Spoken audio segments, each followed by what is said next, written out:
Hi, this is Zap, and welcome to the Reset and Zap podcast.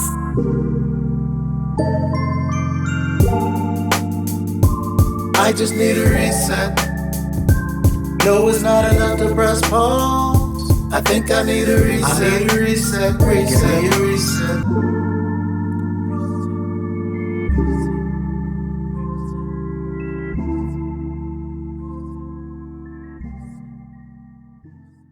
Welcome to the Reset and Zap podcast. I am your host, Zap, and with me is my co-host, TJ the Gamer.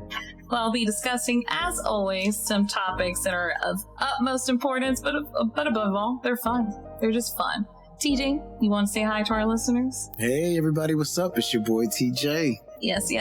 And as always, guys, I appreciate immensely if you would drop your reviews, but also those ratings. They truly do help, as they help us shape the Reset and Zap podcast. But above all, it makes it more convenient for you that you're listening, but above all, for us as well. Yeah.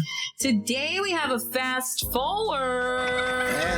Let's go. Let's fast forward into some important and special announcements we definitely are excited to talk about and share with you guys, as it is a behind the scenes, sneak peeks, teasers, however you want to call it. It's just exciting times for us as content creators, but also in the music industry for you. Oh yeah. This is going to be interesting. Let's start off on my end, because I just dropped not too long ago a special and brand new series showing some love to the 3DS, that amazing Nintendo handheld that we all love. 3DS. Yes, sir. As you all know, I'm a huge 3DS collector, and I've been known for a couple of years for my 3DS collection and just overall 3DS in general. I have close to 300 titles as we speak right now, and with that came an ultimate challenge. Following up, obviously, the ultimate question: can I play all of my 3DS games? That's the question of the day.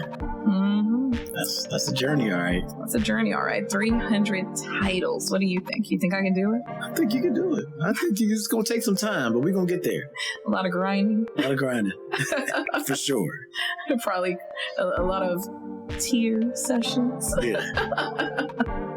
Yeah, but in this video, if you check it out, it's basically a breakdown of how I'm going to complete this challenge, what are the requirements, and even some special events that are going to take place in the world of twitch.tv/ZapCristal, but also on YouTube/ZapCristal, because some of the sneak peeks, that you guys will be able to see as I evolve and this series overall grows, is being able to live stream 3DS games. So if you want to be a part of the journey and see me as I be accountable to you guys in completing this challenge, make sure to check our schedule, but also any future announcements as of when I'm going to be live streaming these 3DS games for you to enjoy.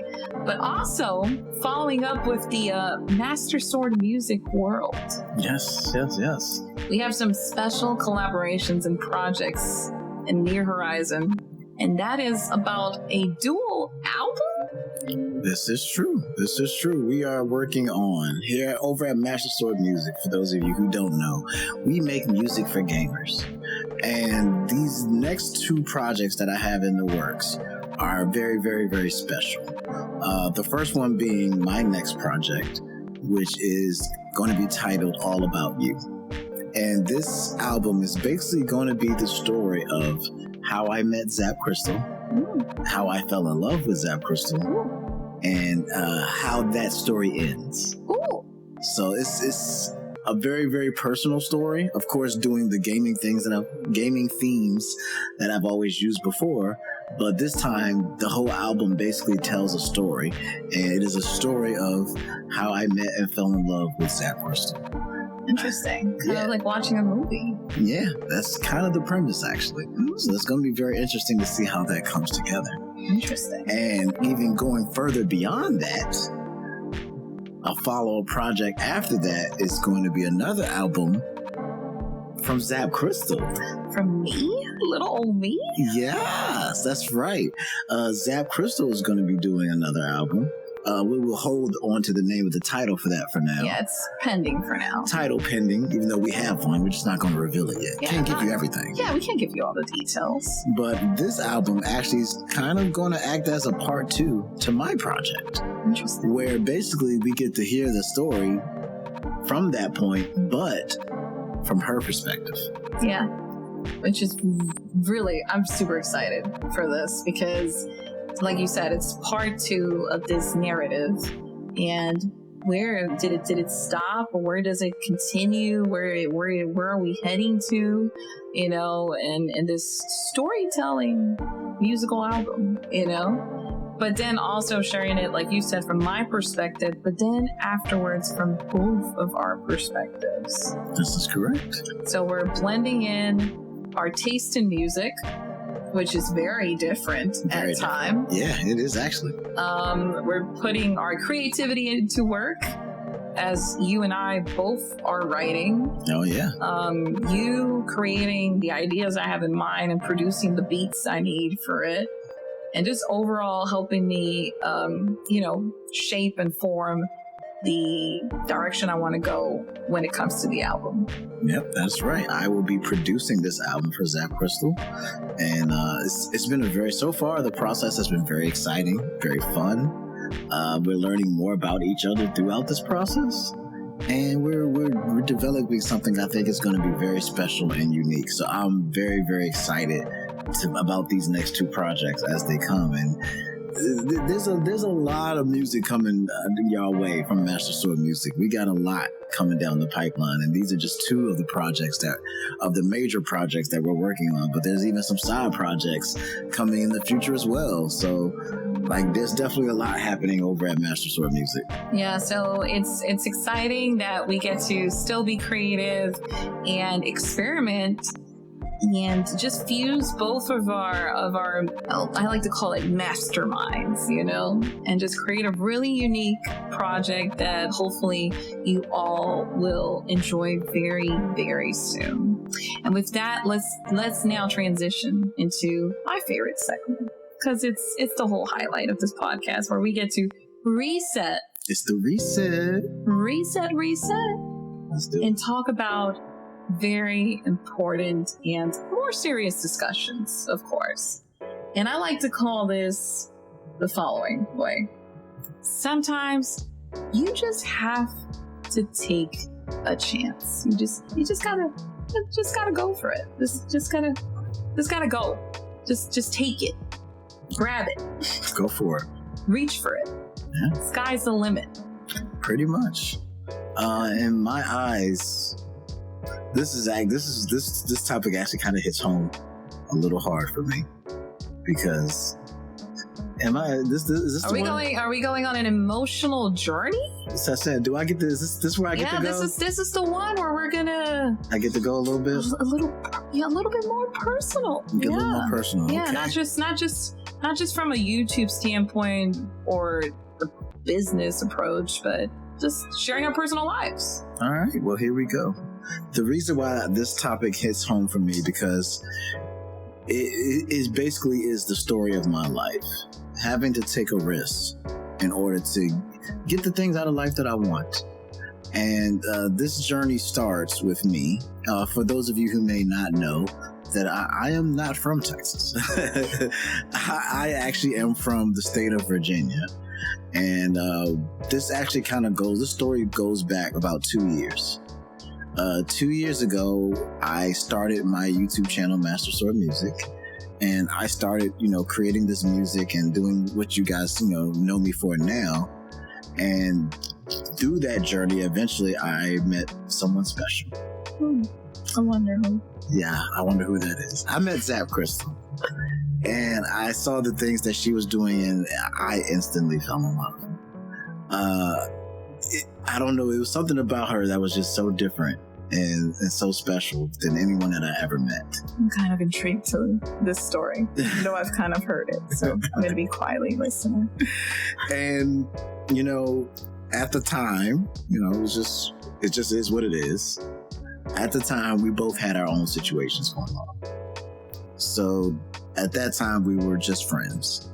And, she was there for me when I was going through a hard time in my life, helping me to build my channel and, teaching me the ins and outs of being a content creator. Because at that time, I was just a music person. I didn't know anything about YouTube or content creation or anything about this world.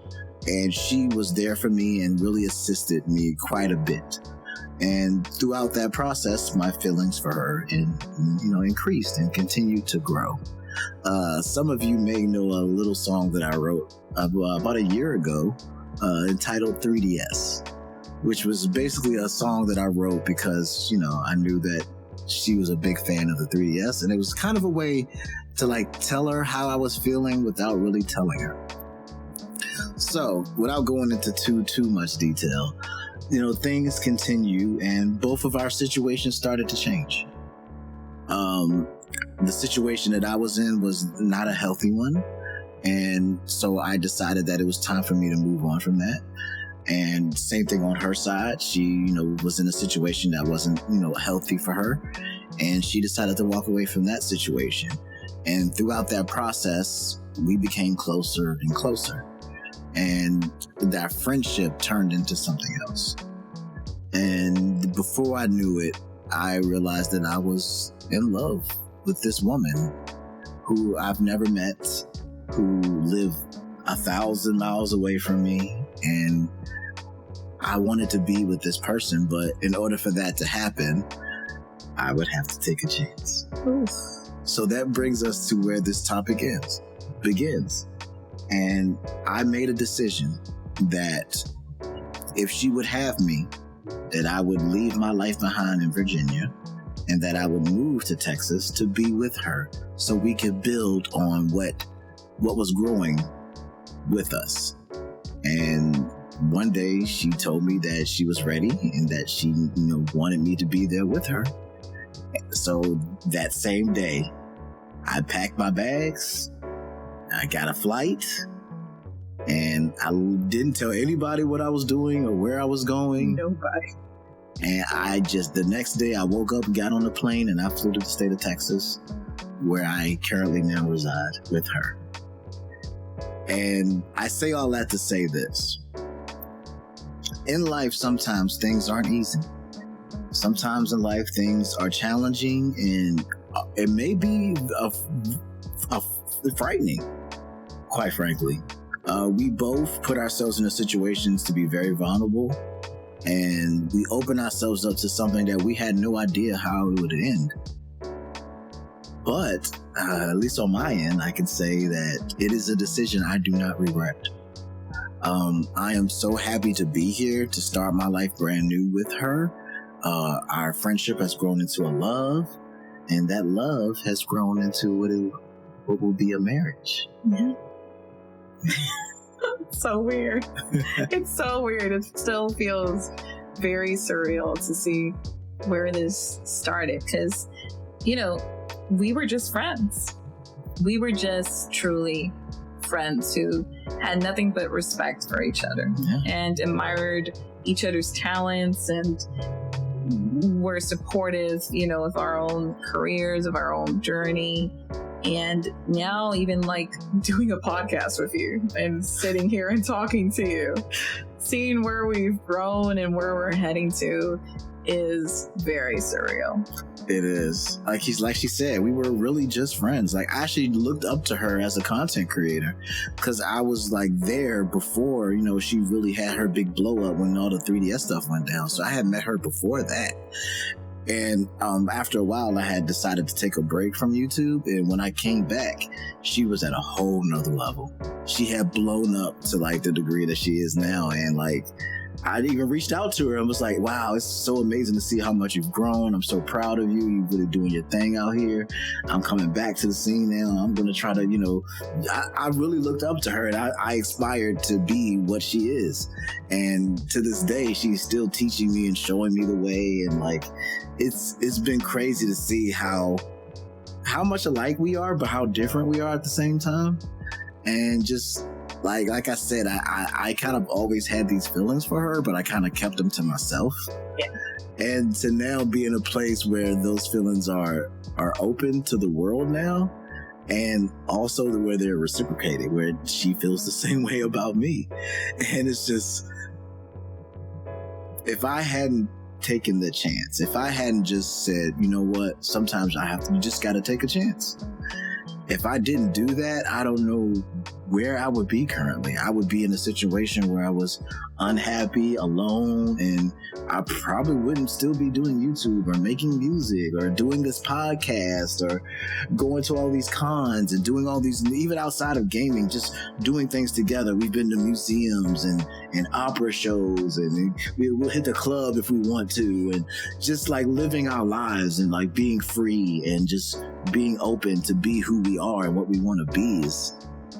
Had we not taken that chance, who knows how things would have went. Mm-hmm. Yeah. As if for me, it's just like you said, completely starting all over and just going for it without knowing how it would end. So like for me, you know, this is a story I've never really personally opened about and haven't really touched bases. So, you know, you may or may not know it at all, you know, because it is, I do like to keep my stuff private, but you know, at some point in life, if you want to inspire other people, sometimes you do have to be vulnerable. So for me, back in 2018, I was living in Puerto Rico. I started YouTube way back in like 2011, 2010, somewhere around there. And, you know, it was great for what it was, but the truth is it was kind of stagnant. It came a time that it was pretty stagnant, and I kind of reached cap of what I was able to do over there. I prayed for an opportunity, you know, whether you believe in God or not, or whatever your beliefs may be, you know. I just wished that something would have changed in my life. And in 2018, you know, the way it changed was we were impacted by Hurricane Maria, and it was Category 5. Our island was completely destroyed. No electricity, no access to water, no telephone lines down. I was literally going to a river that was close to my house to collect water, just to do my laundry, just to be able to cook. And it was very dark times. Very, very dark times. I was not allowed to travel. The airports were closed. I did not know what was going to happen. I was for once like afraid for my future. And it came to the point that I had to sit down and reflect and think to myself, okay, I have to start all over again. So am I going to start all over again here in Puerto Rico? Or am I going to get on a plane, go somewhere else, and start all over again? And I took that chance. Mm-hmm. I decided I was going to get on a plane, just me and my kid, fly all the way to Texas. Why? I don't know. That's just where I decided to go. I have no family, no friends. I didn't know nobody besides some content creators who lived here. And they were the only ones who knew that I was coming to Texas. And everybody was excited. I was the one who was nervous because I was like, God, what did I even do? I landed here, got an apartment approved while I was in Puerto Rico, thankfully. So I had a place where to stay. And from there, I just figured it out. You know, got my first car, my first job, got out of a really toxic relationship that I was in during that time, and was basically trying to make it as a single mom with my kiddo and still doing YouTube, which was quite a bit of a challenge. Yeah. It came to a point that, you know, I moved on, gave myself a chance, tried to start all over with a new partner in life. Of course, that did not go well. I, you know, went through a lot of dark times with, you know, myself and my son. And I decided I had to start all over again. And once again, I had to sit down and reflect. I had to sit down and reflect and be like, what do you want your life to look like? You've left your homeland. You've come over here, all the way over here to a foreign land that you don't know, and you're trying to build a life for yourself. So are you just going to give it up and go back to your homeland and be like, well, you know, nice try. I try to do it. Or are you going to fight for it and build a life for yourself? And I decided to step out of that relationship and start all over again. Not only in my personal life, but also as a content creator. Yeah. I pretty much redefined what I wanted my YouTube channel to be, what type of content I want to offer, what side of me I wanted to offer, because for the longest I had done this strict professional business approach. While it's not bad, because you do have to have that consistency and you do have to present yourself in a certain way that people know that you're in it for the long haul, Yeah. But at the same time, I felt like I wasn't allowed to truly be myself. So I say this here, and I keep saying it over and over again, and I will continue saying it. 2023 and so forth has been the best year I've ever lived in my life. It's been the best year. I'm trying not to cry because I get very emotional about this, guys. Because from 2018 till now, it's been the hardest years of my life. Like it's not been easy. It's been really hard for me.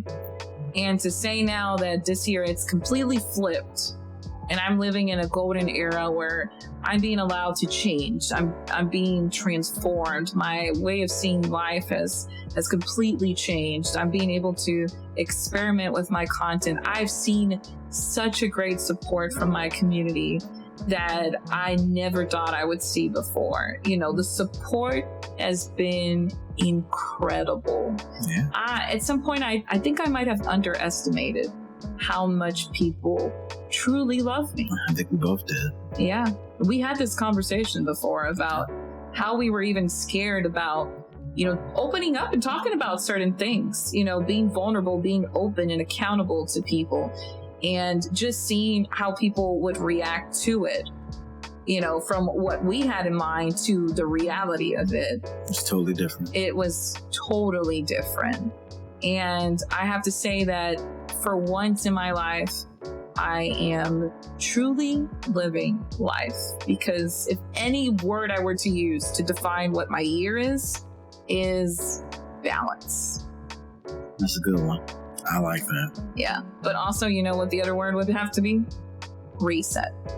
Yeah. Yeah. It's kind of how this podcast was born. It's kind of how this it's how this podcast was born. I wanted to build something where it reflects my real life outside of content creation, outside of this world.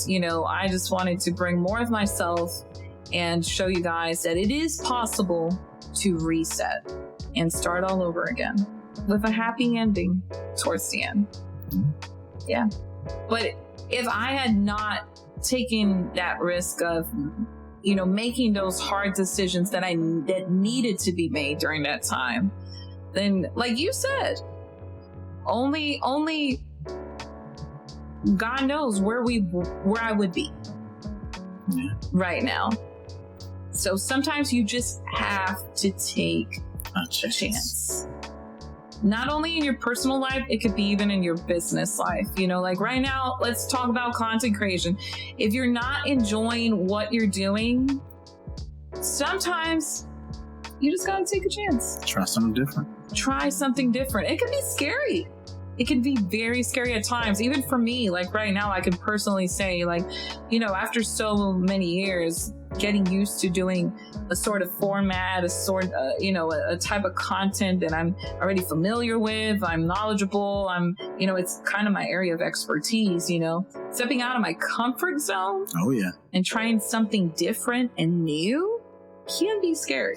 Very much so. I feel like musically I've done that quite a bit, actually, as far as my music career. Like when I first started doing it, like I said, I was just referencing video games for video game's sake. Just, Mario jumps, so I'm gonna say something about Mario jumping. You know what I'm saying? Like it was just very basic surface level type references.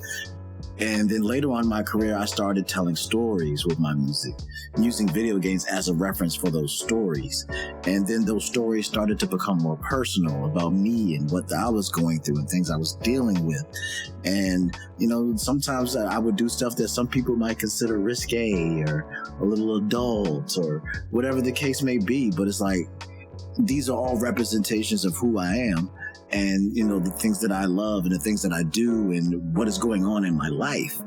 And at first it was scary because I'm like, wow, do I want to share this much about my life with people? Do I want to take this risk and put out this content that some people might not be a fan of, or some people may think it's a little too much, but at the end of the day, you won't know unless you try. And it turns out that when I started changing my material and making it more adult themed and more like deeper thought and more based on feelings and telling these stories, that people really enjoyed it. And it's kind of like molded what my music has become to this day. And up to the point where, you know, these next projects that I'm working on are going to be some of the most personal, deep thought feeling projects that I've ever made. And I'm making music at a level that I never thought was even possible for me. But I had to take a chance in the beginning. Yeah. If you don't take a chance, how are you ever going to grow? That's the key right there. Yeah. You know, sometimes we want that growth, but what defines growth is what are you going to do today to be a step closer to your goals tomorrow? Yeah, I like that. I like that. So I think that us being able to really sit down and just have that real talk with yourself, you know, take a minute, sit down, maybe ask your family like, hey, you know what? I need some time for myself. I need to really sit down for a minute and reflect on stuff. You know, I think we all do and should at some point in our life, you know, maybe only 5 minutes. Maybe it might take longer. Maybe it might take months to figure it out. But having that real talk with yourself and seeing, are you happy where you are right now in life? And if you're not, what are some changes or what is some stuff you need to do to, you know, I don't know, redesign that course in life to get you to where you want to be? Yeah. And sometimes you know the answer to it, but just coming to the realization that there's no other options but that. Yeah. And are you going to take it? You know? Either do it or sit down. Yeah. Or like my grandma used to say, if you don't want to do it, then sit down and don't complain about it. Yeah. It's kind of the truth. So I'm really happy that, you know, at some point in my life, I sat down and had this talk with myself. And it even though it was scary, I didn't have all the answers to a lot of stuff that I was about to do. I knew deep down inside that I wanted to be happy. So the question was, what do I need to do in order to be happy? And that happiness not being dependent on someone, but also coming from within me. So how can I be genuinely happy in life? And then everything else that comes to me just adds to it. All right. Yeah. What about you? It's really, it's hard for me to really put a finger on it and like really, because like I said, and one of the, actually this actually kind of helps actually. One of the things that I had to take a chance on was putting myself out there in general, like doing something like this, like a podcast that's a lot more personal and being in front of the camera and that kind of stuff was initially when I started not something that I wanted to do. I wanted to be more so about my music than about me.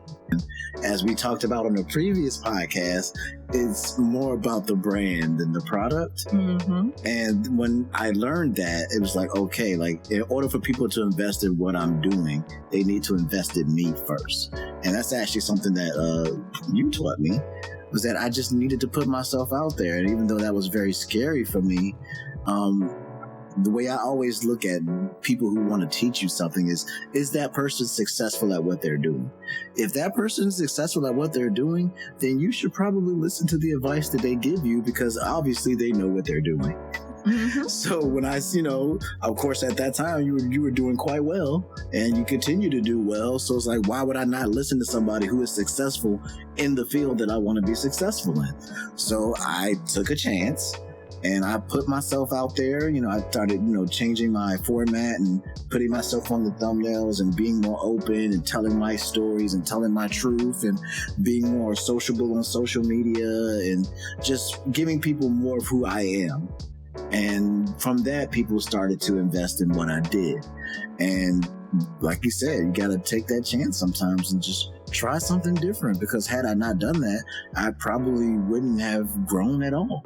Yeah. So it just is what it is. If you want to do something, you need to invest that time, that energy, and to get started sometimes can be scary. But if you never take that chance and take that first step, then you'll never reach your goal. Yeah. And going back to what you were saying, right? As if for me about taking a chance would be precisely doing this, podcasting, and being able to talk and be open and just feel comfortable about doing this with an audience. Because back in the day, we had this talk while we were heading to somewhere. I'm not sure what the place was, but, in the car as always. I was talking to you about how I felt at a certain point in my life that I wasn't good at storytelling. Yeah. And I remember that. I used live streams as a way to practice storytelling, getting out of my comfort zone, because it's live, it's raw. There's no way of editing a live stream. It's just pretty much you trying to entertain for the next 2 or 3 hours. Yeah, pretty much. And how are you going to be entertaining determines if a person wants to stay on your live stream or not. So storytelling played a huge role when it comes to my live streams. And it gave me the opportunity of practicing, but also revealing a side of me that maybe I wasn't comfortable in doing before. Mm-hmm. So now podcasts, I feel like it helped me step out of my comfort zone even more, and being able to be more comfortable with my audience, with my community, with the listeners, and everybody just in general, about talking about life, about my journey, about being a content creator, whatever it may be. Even with my flaws, even with my weaknesses, my errors, whatever it is, you're getting the true package of who I am. Not just Zap, but Crystal. Yeah. And that's one of the biggest goals, my vision and my mission for the podcast is not only revealing Zap. Zap is cool. She's good. She's cool. It's kind of weird for me to say it in third person, but it's true. I like Zap. Yeah. But sometimes I want to be Crystal. Yeah. So being able to talk as Crystal. Yeah. It sounds weird, right? But it does. It's true. And it's actually funny that you bring it up, because it's something that we're going to be talking about in a future episode, about that whole dichotomy of who we are as content creators. So yeah, stay tuned for that episode. Yeah, it's going to be a chunky one for sure. Yeah, for sure. So if anything, what would be this one piece of advice that if we were to sit down with someone and just have a talk, one-on-one, about taking a chance? Mine's is actually pretty simple and straightforward. If you want to start something, you have to start it. Yeah. If you want to begin something, you have to begin. Everybody has to start somewhere. When I first started doing music, it wasn't great. Yeah. I go back and listen to some of the music that I made in the beginning. I'm like, but I had to start somewhere. If you never start, then you never start. How can you reach your goal if you never start the process of reaching your goal? People say, I got to wait until I get to this point, or I got to wait till I get this, I got to wait till I do that. But that's not really how it works. When I first started, I didn't even have a microphone. Like I had, those Apple AirPod headphones with the little wire. Oh God. And with the little microphone on the side. If you listen to my first album, that's actually what I was recording on. Like I didn't have a proper didn't have all the stuff that we have here with the condenser mic and the pop filters and all that kind of stuff.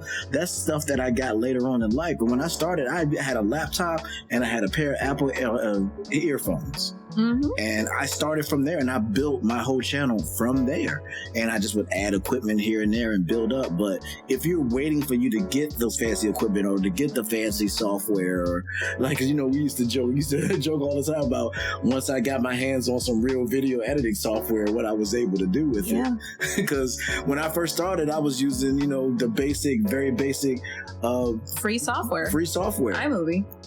Yeah, for some reason I couldn't even remember the name. Yeah, iMovie. Which is a great software. Which is a great software for starting out, but it is limited in what you can do. Mm-hmm. But what I was able to do in iMovie, people probably be shocked that my first couple videos are in iMovie, because like, how did you do that in iMovie? Like, how did you do this green screen effect when you didn't even have a green screen? And you just glued 50 pieces of green pieces of paper to a wall and said, that's a green screen. Like, you work with what you have and you can build from there, but you have to start somewhere. Yeah. Ooh, preach it. I love it. Because it's like what my mentor taught me one day. I remember we were having this talk about camera confidence, actually. And he brought up this question and phrased it in the following way. It's like, it's not about the resources you have, but about of your resourcefulness. And it's so true, because one day I told you, I was like, you know how many videos I've done from my phone without all the fancy equipment I have done, and you didn't even realize or won't even notice it until I actually taught you how I did it. And you were like, wow, you actually did this just using your phone. So you can get the same quality, and even I dare say better sometimes, if you know how to use your resources correctly. Yeah, it's the truth. Like, and it reminds me of how I started, because I didn't buy a camera to start YouTube. I had a camera, and it was back when I had a crochet business, ladies and gentlemen. I had a crochet business on Facebook where I was creating crochet items for photo props and babies in general. And I had a camera to take pictures of my products and post them on Facebook. That's how it was. I closed my business. I started YouTube and used that camera, which was a Panasonic Lumix. You guys know where I'm going with it. Oh, yeah. And that's how I recorded my very first video. I didn't have a microphone. I used the inbuilt microphone that was in the camera, which wasn't great during that time, because in Puerto Rico, everybody's playing reggaeton, in the neighborhood and banging that music out loud, the dogs barking, the neighbors screaming and shouting at her kids. I lived in a third floor apartment. Yeah, pretty much. It was a lot of challenges where I had to tell the dog to stop barking and all that, or wait till a certain time to even be able to record. I had no lighting, used natural lighting from a window. I DIY'd my tripod with a stash of books to put my camera on top and record it. That's how I started YouTube. Okay, I didn't even know half of the stuff I know now. I'm not proud of half of the stuff I did in the beginning of my journey when it came to software, but I did what I had to do to get access to video editing software. Yeah. If you know where I'm going. Oh, trust me. I can tell y'all some stories. Yeah. Okay? But during that time, I was excited about this vision that I had in mind, and I just wanted to start. And now, years later, it's interesting to see that it's not so much about, like I said, about the resources. It's nice to have a fancy camera. It's nice to have lighting. It helps. It really does help. But at the end of the day, it's all about the idea. If you don't have a good idea, it doesn't matter how much expensive equipment you have, the latest editing software, the latest lights, even networking. Mm-hmm. It doesn't matter if you don't have a good idea. That is very true. So, all I have to say is just one piece of advice. Like he said, start. You have to start somewhere. But also celebrate those small milestones, because I feel like we get caught away of, I just want to grow. I want 1,000 subscribers. I want this. I want that. And you forget about celebrating the smaller moments. and appreciating every little milestone and every small and little achievement you make along the way, you know?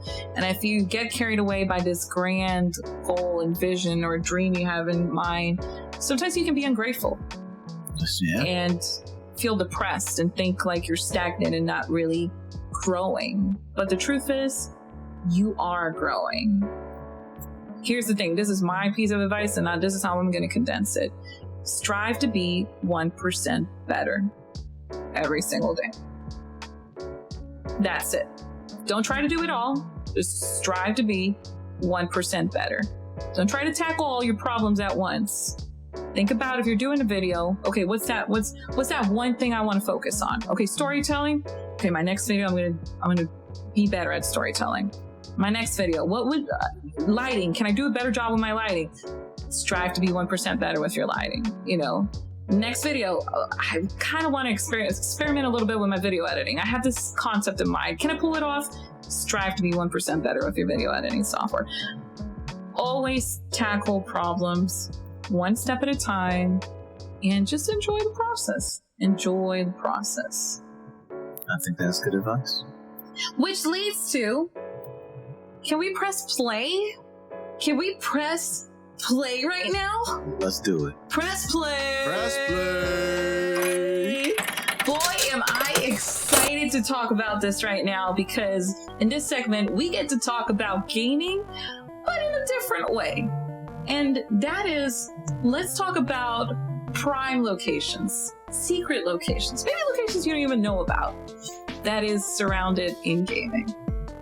For example, here in Texas, ladies and gentlemen, if you ever visit Texas, as a matter of fact, you know what? Schedule a trip. Mark it on your calendars. Come to Texas. Do it. Yeah. Come to Texas and visit the Video Game Museum. Oh, man. Because let me tell you something. This is a whole freaking roller coaster ride. It's quite an experience. It really is. Like as you guys know, I'm from Virginia and I moved here to Texas to be with Miss ZapCristal. And one of the first places that she took me was the Video Game Museum. I didn't even know such a thing existed. And when they say this is a video game museum, they are not kidding. This place has a serious history of all things gaming. Like, if you are truly a gamer, if you're truly into what gaming is and the history of gaming and how far we've come and where we are now with gaming and what the future of gaming is, like, this place is a must-see. Like, I saw things there that I didn't even know existed. I learned things about gaming that I didn't even know. I got to see, like, classic consoles and gaming memorabilia I've never knew existed, and like, just they really do a really good job of showing you like what gaming really is and the history of it and how far we've come, and it is a must see for anybody who's into gaming. Yeah, and sometimes people get it wrong when, you know, this typical stereotype of what they think a museum is. But when you actually get to go in person and experience what a museum is like for yourself, you realize how fun museums can truly be. This is true. Like, one thing that stands out from the Video Game Museum is how interactive it is. Oh, yeah. Yeah. So many activities that you can do in one place while you learn about gaming, but then at the same time, you still are having fun. This is very, very true. One of my favorite stations, of course, over there, they had a video game music station where you could actually like listen to the history of the evolution of video game music. So y'all know I had a blast over there. So I was put your little headphones on, you could hear Atari music, and you're like, oh, this is like this. They had a lot of really cool stuff there. Like one of the things that I was so excited when I saw it is they had like board games based on video games. Like they had the Zelda board game and the Pac-Man board games. And like you get to see all these ancient artifacts, basically. Yeah. Like really, like that's what you call them. They're like artifacts of gaming, and like like seeing all these consoles, like they literally had like every console from like the Ataris and the Jaguars and all those weird consoles that you never really get to see in person, or like they had some of them that were actually playable, and like they had the old school CRT TVs and like the old school like living room setup with like the Atari controllers, and like they really do a good job of like giving you a window into like that time period when those consoles existed. Yeah, it was a great time, and I actually can't wait to go again. Yeah, one of my favorite talking about like interactive spaces that I truly enjoyed was one, it was a computer that transitions from time to time, and how much better the internet speed was, or sending a message, you know, I remember that, yeah. Or the webcam, like how you can take pictures and how you can see, you know, it getting better and better and better until it's nice and crispy, a clean image. You know, it was something that was really well thought of. Yeah. But the other thing I actually enjoyed and loved and kind of makes me emotional just thinking about it is the incredible job they did of recreating these rooms in different eras, and you can explore these rooms, you know, from the video game console that existed during that time to how the room is decorated to what type of music you were listening to during that period of time, to magazines or things that were popular or trending when it comes to pop culture. And like kids' toys from that era. And pretty much anything you can think of, you know. So if you went to a 90s room, how would it feel, you know, back in the 90s? Or, you know, and there was an Atari, you know, how the living room, it reminded me of my grandma's house. It had the grandma TV, the old school CRT with the turn knob and all that. Oh. Change the channel, click, click, click, click. Oh, God. That was really cool. Like, and just seeing what an Atari actually looks like on a TV like that, and just like, it's incredible. Yeah, and then the other one of my other favorite spots is towards the end, where they give you some tokens and you can go to the arcade and actually get to play some good old games at the arcade. Yeah, they had a lot of classic arcade machines in there, and they just let you do your thing. And then at the end, they even have a little video game gift shop. Yeah. Where they have like all kinds of video game memorabilia and like all kinds of. They actually picked you up a beanie. Yeah, my Luigi beanie. Yeah. I definitely think it's a great experience, and I wish more states would incorporate video game museums. You know, hopefully each state will hopefully at some point have a museum like that, because it's definitely a place that you need to go and experience it for yourself. Yeah, I say if you're ever in Texas, it is a place that you should, if you're a gamer, you should definitely check it out, because it is a very unique thing, and it felt like coming home. Yeah. Like the first time I went, I was like, wow, this is like a space for us.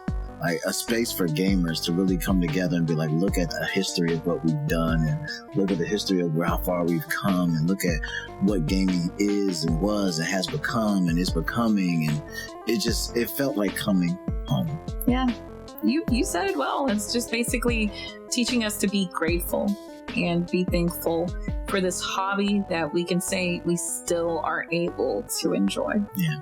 For sure. So if you have the opportunity and you are coming, you know, to visit Texas, sightseeing, however you want to call it, visit the family. If you have a family member over here, take the time to go. And if you have kids, I definitely highly encourage you to take your kids with you and check out the video game museum, because they're going to have such a great time with you. For sure. It's definitely an experience, and you need to check it out sometime in your life. So take a chance. Take a chance. And come to Texas and check out the Video Game Museum. Thank you once again for listening and tuning in for this episode. As a friendly reminder, do not forget to drop your ratings, your reviews. It helps a lot as we tweak this podcast and shape it for you, the listener, but also make it fun for us. As always, thank you so much, TJ the Gamer, for tuning in, being with me, and chatting it up, having this great conversation. Thank you for having me. Yeah, and guys, as always, I want you to reset and zap for the week. Thank you for listening. Goodbye.